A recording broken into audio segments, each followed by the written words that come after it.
You've always, Larry, been especially frank about issues, as we've seen today.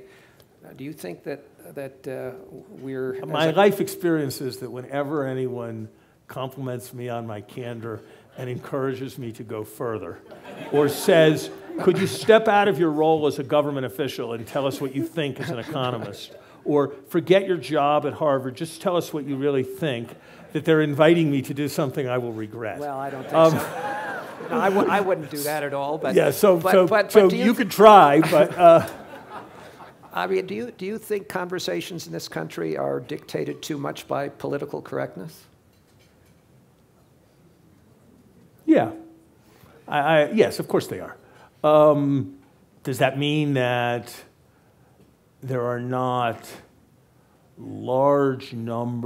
many different areas where insensitivity has been the norm and where there's been important progress in the last decades towards people speaking in ways that are more respectful? Yes, I think there has been great progress, and I don't think one could have achieved that progress without some element of shaming and without some element of declaring that certain kinds of ways of expressing views were repugnant and unacceptable. But has that shifted to a point where certain important subjects are very difficult to address and people shy away from studying them? Yes, it absolutely has. Are there reasonable perspectives that have been demonized? I think it's very hard to argue that has not taken place. Are there things that happen on university campuses? Look, my daughter can't remember precisely what the T-shirt said, but at the school where one of my daughters recently graduated, a group of her friends on the crew team wore T-shirts that, referring to the person who steers the boat, used in some way the word cock on the T-shirt.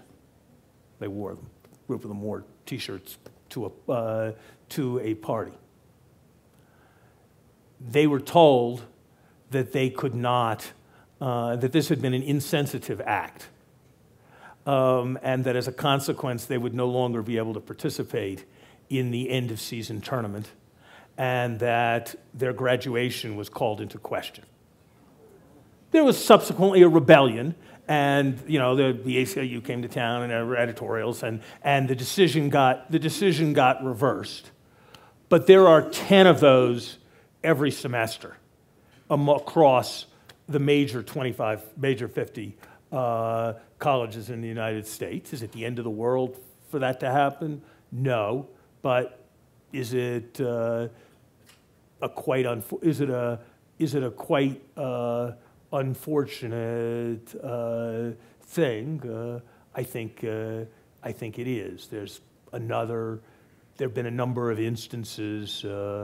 Nobody on an American college campus is at risk of losing their tenure or losing their ability to teach because they say anything pro-communist. In that sense, the lessons of the McCarthy period have been fully learned.